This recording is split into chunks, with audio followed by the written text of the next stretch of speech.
There's only 18 cows at this farm today, but the cow in the crush can't even bring herself to touch the floor with her foot. Her foot is in the air, she's in the crush, so let's see what's wrong. This is the Hoof GP.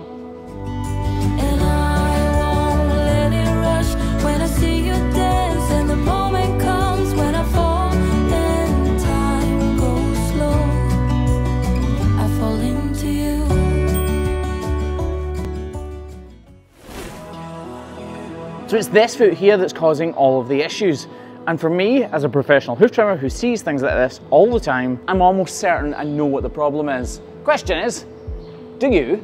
Come on, play the game. Come on, herd, play the game right now. Can you tell what is wrong with this hoof? So is it in zone 3, zone 2, zone 1, zone 4 maybe? Is it in zone 10 or 0? Come on. Where is it? So that's zone 1, zone 2, zone 3, zone 4, zone 10, zone 0, and it could be on this claw or this claw. Which zone is it in? Enough of the games. Let's heal her. It's not just about playing a game with you. Being able to spot the problem quickly is really important. You don't always have the chance to see which cow's foot is sore, or even in fact, if they are sore in any way, so picking them up quickly is vital. I'm going to hazard a guess and say it's a little more obvious for you now. Oh! Wasn't expecting that though. Oh! I'm pressing up high on the heel here, and you'll notice that pressure is transferred down towards the toe. See, so that's why anything that matters, even if it's up here, you need to get the weight completely off it and onto this claw, because as you can see, it transfers right down the hoof. Let's model her out before getting to that problem. Underneath the solar hoof horn you can see me paring away, there are 3 long yellow sausages made out of a gel-like substance, which is basically fat, and they help to dissipate the weight every time the cow takes a step, but that wouldn't cause the pus to flow. This means there is a cavity. Me pressing higher up on the sole horn like this shows how far the cavity extends, and that means I know that this isn't just a little pinprick. Those bubbles, look, you can see them right there. Those bubbles are a really good telltale sign that there's air in here. No air, no bubbles. No cavity, no air. So as if we didn't already know it, just for confirmation, bubbles, air means there's a cavity underneath. We all now know there is a cavity underneath that sole hoof horn, and we all know that it extends up the sole. But despite having trimmed over 200,000 cows, i.e. over 800,000 feet, I'm still not exactly sure how deep in that cavity is. So the order of the day is patience. Patience and delicacy. That cavity likely extends right up here. So I'm thinning this solar hoof horn out as we go, so it's easier for me to get a gauge on how far I need to go. And remember, it's okay if I thin this right out, because we're gonna BoviBond on a block to that inside claw in just a moment or two.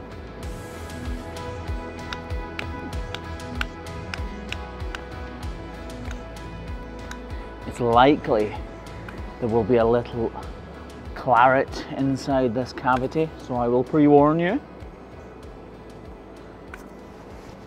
Right, I can see the depth of the cavity now, so I know I need to remove this portion of hoof horn to get right down to it. I also need to prepare this for a block to go on, so we'll do that when we do this. Thinning out the soles using the grinder is massively beneficial for a few different reasons. First and foremost, it's quicker, which means the cow is in the crush for less time, but also it takes out all of the hard work for you, which means when it comes to the knife work, you can be much more precise and delicate with your cuts when it really matters. This is one of those times where there's going to be instant relief for this cow. That pressure build up that we saw at the start, i.e. when the pus squirted out of her foot, was causing a huge, I cannot overstate this, an unbelievably huge amount of pain because of the pressure. We've released that pressure, so the pain should dissipate. Now, it's not going to disappear completely, obviously, because she's still got a hole in her foot at the end of the day. But it will make a huge difference.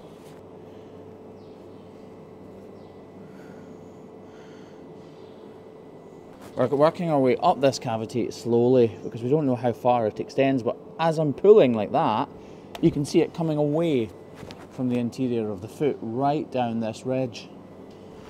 That is the corium, and we're not cutting into it. We're just exposing it because the hoof has already come away from it.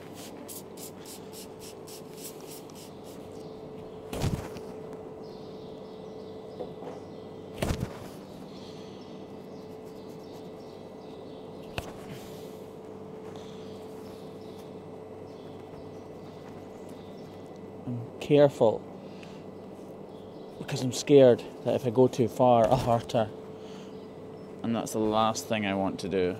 So if we look up in between the claws, we can see exactly where this is emanated from, right up in there. Just gently peeling away this hoof horn that has already detached itself from the corium, because that is hindering the healing process. You see, the cow is trying to heal herself. Her body is pumping blood to the area in an effort to grow new hoof horn that is intact. But without human intervention, there's no chance of a recovery. It's looking really good. Well, obviously it would be better if they both look like that, but you know what I mean. This is called thinning the margins, and it allows the hoof horn to flex under the pressure of the cow so that it doesn't dig in and hurt. So that's still detached.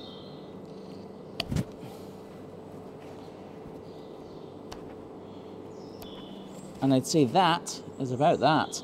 Time for a block and to see how she walks. And when it comes to her walking, make sure you stick around to the very end of this video. Trust me, it's worth it. There is no hint of dermatitis on that corium. I'll be honest, and I hate to admit this, but in my head I was playing with the idea of bandaging her foot because you guys question it so much. But I'm not going to bandage it just for your sake, I'm really not. I'm doing what's best for the cow here and best for the farmer, and that is not to bandage it. The oxygen getting to that lesion is what's important. Now, as we're gluing this block on, I know you didn't see this cow walking. You're just going to have to believe me when I tell you that she really couldn't touch the ground with this foot at all. Like literally not even a little bit. And that's partly why I was struggling to cut through some of that tissue, the hoof horn, sorry, not the tissue, because she's been keeping it up off the ground, out the slurry, out the manure, out the moisture, and that has led to hardening of the hoof horn. The reason we filmed this cow is because she couldn't touch the ground. So, I'll be honest, I'm kind of preempting this because I'm thinking when she goes out, there's going to be such a difference. I'm hoping there's going to be such a difference that you might not believe she couldn't touch the ground. It might be that she goes out of the crush and she still can't touch the ground, but I'm hoping not. Here we go, folks. The proof of the pudding, or the proof of the trimming, is in the walking.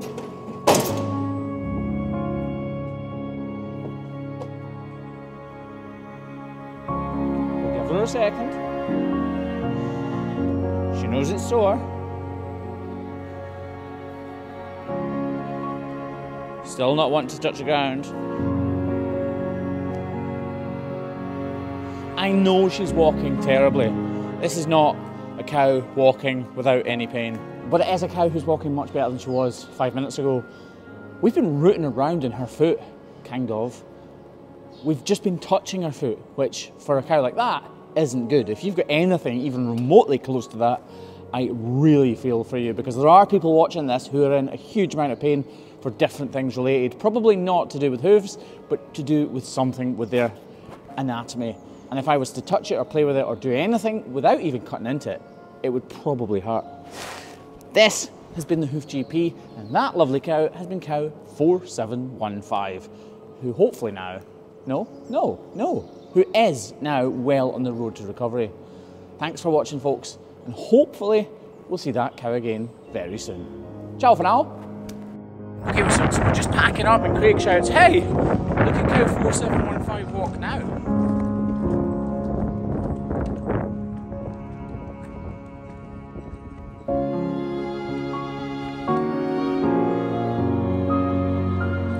If that's not cool and a result, I don't know what is. This really is the Hoof GP.